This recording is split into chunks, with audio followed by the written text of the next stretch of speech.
नमस्कार दोस्तों, welcome to world affairs. मैं हूं प्रशांत धवन। नाउ हाल ही में बहुत से लोगों ने मुझसे पूछा कि ईरान की न्यूक्लियर फैसिलिटी पे जो साइबर अटैक हुआ है उस पर मैं वीडियो क्यों नहीं बना रहा। टू बी ऑनेस्ट, मैं वेट कर रहा था कंफर्मेशन की। मैं वेट कर रहा था कि कब इसराइल इस अटैक को क्लेम करेगा और फाइनली इसराइल के रेडियो ने जो इनका ऑफिशियल गवर्नमेंट रेडियो है, इसने क्लेम किया यहाँ पर कि ये अटैक एक्चुअली किया है मोसाद ने। ना first of all, Natanz nuclear facility Iran में है कहाँ पर, ये मैं आपको दिखाता हूँ। ये बहुत ही फेमस है अराउंड द वर्ल्ड, इसके बारे में आपको बताना चाहिए। तो यहाँ पे आप देख पाओगे, मैं जूम इन कर रहा हूँ टुवर्ड्स नतान्ज। नतान्ज एक्चुअली इनका एक काफ़ी फेमस शहर है और यहाँ पे आप देखोगे बीचों बीच in the middle of nowhere ये है यहाँ पे इनकी यूरेनियम एनरिचमेंट फैसिलिटी। और जो ये फैसिलिटी आपको दिख रही है, ऐसा नहीं है कि सिर्फ यही एग्जिस्ट करती है। इसके अलावा जो आसपास में पहाड़ है ना, यहाँ पर भी ईरान अब एक अंडरग्राउंड फैसिलिटी यहाँ पर कंस्ट्रक्ट कर रहा है। एक्चुअली कंस्ट्रक्ट कर चुका है ऑलरेडी। और जो अंडरग्राउंड फैसिलिटी है, इसी पर हाल ही में इजराइल ने कर दिया एक बहुत बड़ा साइबर अटैक। ना यहाँ पे आपका एक क्वेश्चन हो सकता है कि इसी फैसिलिटी को इजराइल बार बार टारगेट क्यों कर रहा है। इससे पहले आपको याद होगा कि जुलाई 2020 में इसी फैसिलिटी पर एक अजीब सा एक्सप्लोजन हुआ था। अचानक से यहाँ पे धमाका हुआ, कई लोग यहाँ पर घायल हुए। उस वक्त ईरान ने यह कहा था कि हम इसका बदला लेंगे, कुछ ज़्यादा ये कुछ कर नहीं पाए। तो इजराइल बार बार इस फैसिलिटी को टारगेट क्यों कर रहा है? देखो, रीज़न यहाँ पे बहुत ही सिंपल है, क्योंकि यहाँ पर ईरान ये कोशिश कर रहा है कि जो कच्चा यूरेनियम है, यूरेनियम आपको सबसे पहले मिलेगा ओर फॉर्म में और उसके बाद धीरे धीरे इसे रिफाइन करना होता है। यूरेनियम ओर का बनता है पहले येलो केक, फिर इसका कन्वर्जन होता है, फिर बनता है आपके पास एनरिच यूरेनियम, फिर इसकी पैलेट्स बनती है, फिर आपके पास फाइनली आती है न्यूक्लियर रिएक्टर फ्यूल रॉड्स, जो आप यूज़ कर सकते हैं किसी न्यूक्लियर पावर प्लांट में, या फिर आप अगर चाहें तो इसके वेपन्स भी क्रिएट कर सकते हैं भविष्य में। तो जो ये प्रोसेस है, ये आप कह सकते हैं ईरान 85% कंप्लीट कर चुका है। ईरान जिस दिन जो ये पूरा प्रोसेस है ये प्रॉपरली कंप्लीट करना सीख जाएगा, इमीडिएटली ईरान बन जाएगा एक न्यूक्लियर पावर स्टेट, क्योंकि इसके बाद सीधा ये लोग टेस्ट कर देंगे अपने देश में न्यूक्लियर वेपन्स। नाउ यहाँ पे आप क्वेश्चन पूछ सकते हैं कि क्या यहाँ पर ईरान ने रिसेंटली कुछ नई एक्टिविटी करी थी कि बार बार यहाँ पे अटैक हो रहे हैं? तो इसका आंसर है हाँ, बिल्कुल। ईरान ने अपनी एक्टिविटी पिछले 1-2 साल में यहाँ पर बहुत ज़्यादा बढ़ा दी है, अपनी इन्वेस्टमेंट्स यहाँ पे बढ़ा दी है और ये चाहते हैं कि जल्द से जल्द ये देश सीख जाए कि यूरेनियम को एनरिच कैसे करना है। अक्टूबर 2020 में IAEA international atomic energy agency ने सैटेलाइट इमेजेस रिलीज करी थी, जहां पे उन्होंने ये बताया था कि बिल्कुल अब ईरान ने एक अंडरग्राउंड प्लांट कंस्ट्रक्ट कर दिया है एट नतान्ज, और यहाँ पे ये लोग बहुत ही तेजी से यूरेनियम को एनरिच कर रहे हैं। जो ईरान ने पहले वादे किए थे कि इतनी तेजी से ये यूरेनियम को एनरिच नहीं करेंगे, सारे वादे तोड़ रहे हैं ये, और इस स्पीड से बहुत ही जल्द ये लोग न्यूक्लियर वेपन्स भी इवेंचुअली बना देंगे। और इसी के रिएक्शन में इजराइल की जो इंटेलिजेंस एजेंसी है मोसाद, इसने किया है ये साइबर अटैक। और साइबर अटैक से क्या नुकसान हुआ? देखो, कई घंटों तक यहाँ पे इलेक्ट्रिसिटी थी नहीं। उसके अलावा ये बताया जाता है कि कई जो इनके साइंटिस्ट हैं, इनको चोटें भी आई हैं, क्योंकि जो ये फैसिलिटीज़ हैं वहाँ पे 24 आवर्स आपको इलेक्ट्रिसिटी चाहिए होती है। जब यहाँ पे पावर कट होता है तो इससे इंजरीज हो सकती हैं। जो साइंटिस्ट हैं ये खतरे में आ सकते हैं। और बताया यहाँ पर ये जा रहा है कि इवन दो ईरान ने दुनिया को रिवील नहीं किया, इनके काफ़ी साइंटिस्ट बुरी तरीके से इंजर हुए हैं इस साइबर अटैक की वजह से। नाउ यूजुअली क्या होता है कि इस टाइप का साइबर अटैक जब भी होता है ना, इजराइल उसके बाद चुप हो जाता है। ये लोग क्लेम करते नहीं है कि ऑफिशियली इन्होंने ये अटैक किया था, मगर अब हम देख रहे हैं कि पहली बार इजराइल का जो मीडिया है ये ओपनली क्लेम कर रहा है कि हाँ, ये अटैक मोसाद नहीं किया है। यहाँ पे आप देखोगे द जेरूसलम पोस्ट का आर्टिकल है, Mossad behind cyber attack against Iran Natanz nuclear facility. और इतना ही नहीं है, जो इनके यहाँ रेडियो है ये भी यहाँ पर ओपनली क्लेम कर रहा है कि एक्चुअली मोसाद ने जो ये पूरा प्लान है ये कंडक्ट किया है, और इससे ईरान को काफ़ी झटका लगा है। इनका ओवरऑल जो प्रोसेस है यूरेनियम एनरिचमेंट का, ये काफ़ी साल पीछे धकेल दिया जा चुका है इस साइबर अटैक की वजह से। और सिंस इजरायली मीडिया पहली बार इतिहास में इतना ओपनली कह रहा है कि Mossad is behind Iran nuclear side attack, Iran भी अब ओपनली यहाँ पर ये कह रहा है कि ये है न्यूक्लियर टेररिज्म। ये एक नए टाइप का आतंकवाद है जो हम पे हो रहा है। ईरान का ये क्लेम है, इजराइल बेसिकली इन पे कर रहा है न्यूक्लियर टेररिज्म। ये इनको अलाउ नहीं कर रहे कि ये पीसफुल पर्पस के लिए, शांतिपूर्ण पर्पस के लिए अपना यूरेनियम एनरिच कर पाएं, क्योंकि ईरान अभी भी ये कहता है कि जो भी यूरेनियम ये लोग एनरिच कर रहे हैं इसका ये लोग इस्तेमाल करेंगे न्यूक्लियर पावर प्लांट में।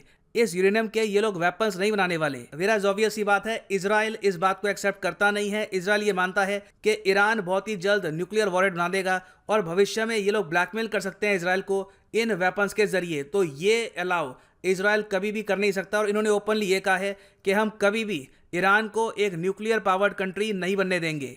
नाउ यहाँ पे आप एक क्वेश्चन पूछ सकते हैं कि बार बार ये लोग साइबर अटैक क्यों करते हैं। 2010 में आप अगर देखो तो स्टक्सनेट का साइबर अटैक हुआ था यहीं पे, ये भी नेताज में ही हुआ था। फिर 2020 में जो हमने देखा है वो भी एक टाइप का साइबर अटैक था। अब हमने देखा है कि फिर से यहाँ पे साइबर अटैक हुआ है।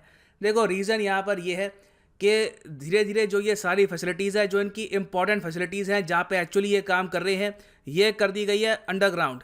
एक टाइम पे इजराइल ने ये भी सोचा कि क्यों ना यहाँ पे हैवी बॉम्बार्डमेंट कर दो।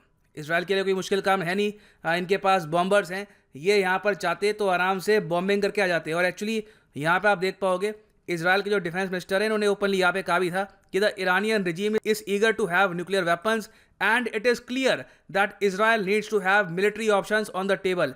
ईरान ने जो ये मिलिट्री ऑप्शन है ये हटा दी, क्योंकि इन्होंने ये कहा कि ठीक है आप बॉम्बिंग करने का सोच रहे हो, हम पहाड़ों के अंदर डीप अपनी जो ये फैसिलिटी है इसको ले जाएंगे, ताकि कल को आप अगर बॉम्बिंग करते भी हो तो हमारी फैसिलिटी को कोई नुकसान ना हो। तो सिंस इजराइल आज के समय बॉम्बार्डमेंट यहाँ पे प्रॉपरली कर नहीं सकता, कुछ फायदा उसका होगा नहीं, तो इसलिए इजराइल के पास एक ऑप्शन यहाँ पर ये बचती है कि साइबर अटैक कर करके जो इनका पूरा प्रोसेस है एनरिचमेंट का, इसको जितना डिले ये कर पाए उतना डिले करें ना। हो सकता है कि यहाँ पे आप एक क्वेश्चन ये भी पूछे कि ईरान को यूरेनियम मिलता कहाँ से एनरिच करने के लिए, तो इसका आंसर है चाबहार के पास, जो बंदर अब्बास पोर्ट है जिसका एक टर्मिनल है भारत के पास। इसी एरिया के पास इनकी एक बहुत बड़ी यूरेनियम माइन है और यहाँ से ये लोग खुदाई करते हैं और उसके बाद रेलगाड़ी में नतांज में लेके जाते हैं अपना यूरेनियम। ना यहाँ पे आप लोग पूछ सकते हैं कि अच्छा जो यहाँ पे यूरेनियम माइन है इस एरिया पे साइबर अटैक क्यों नहीं करता इजराइल, तो इसका आंसर है यहाँ पे भी इन्होंने किया था 2020 में। आप अगर देखो तो बिल्कुल इनका जो ये पोर्ट सिटी है बंदर अब्बास की, यहीं पे इन्होंने एक साइबर अटैक कर दिया था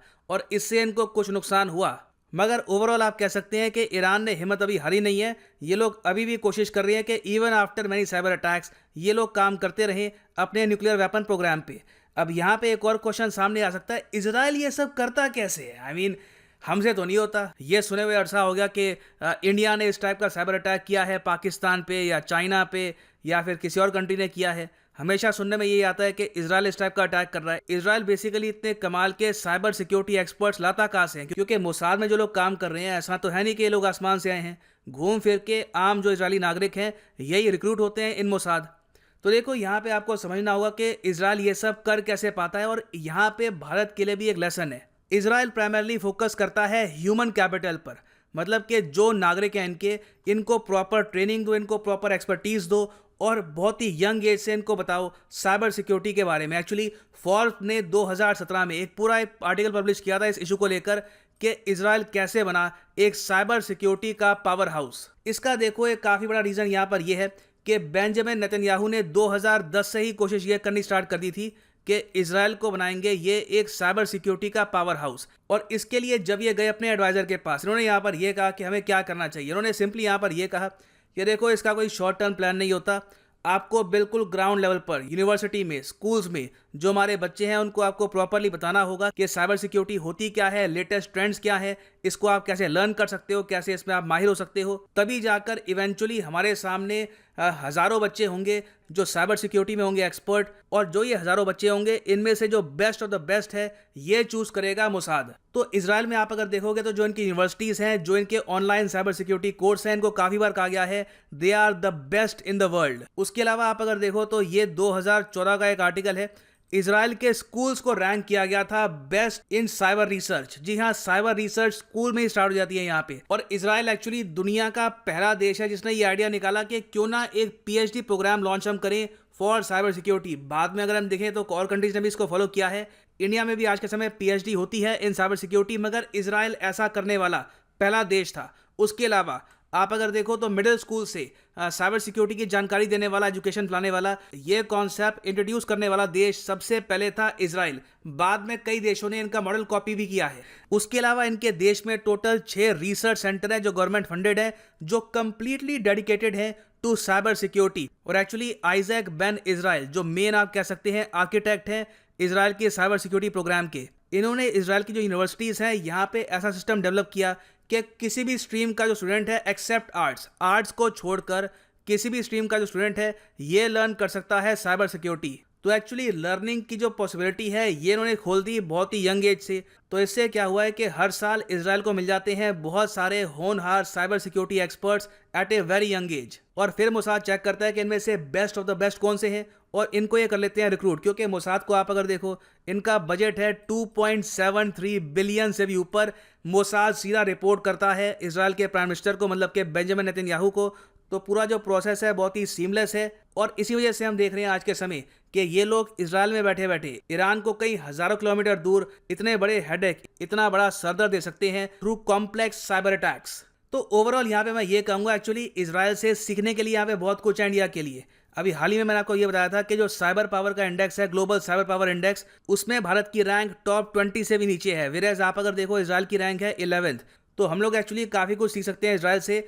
इजराइल के साथ पहले तो हम कॉपरेशन इस बात को लेकर कर सकते हैं कि कैसे इंडिया में जो हमारे स्कूल्स हैं, कॉलेजेस हैं, यहाँ पे हम डेवलप कर पाएँ साइबर सिक्योरिटी लर्निंग का इकोसिस्टम।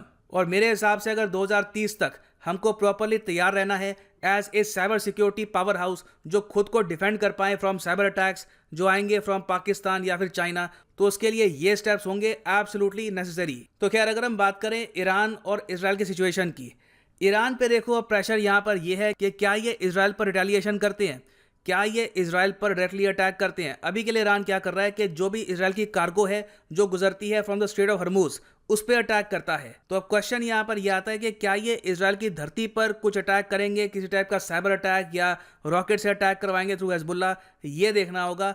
अभी के लिए मैं यहाँ पर यही कहूँगा कि बेंजामिन नेतन्याहू अपनी तरफ से पूरी कोशिश करेंगे कि जो बाइडन आसानी से ईरान के साथ न्यूक्लियर डील ना कर पाएं। देखना यहाँ पर यह होगा कि इवेंचुअली यहाँ पर इजराइल जीतता है या फिर ईरान संयम रखकर, धैर्य रखकर यूएस के साथ वापस एक न्यूक्लियर डील में आ जाते हैं।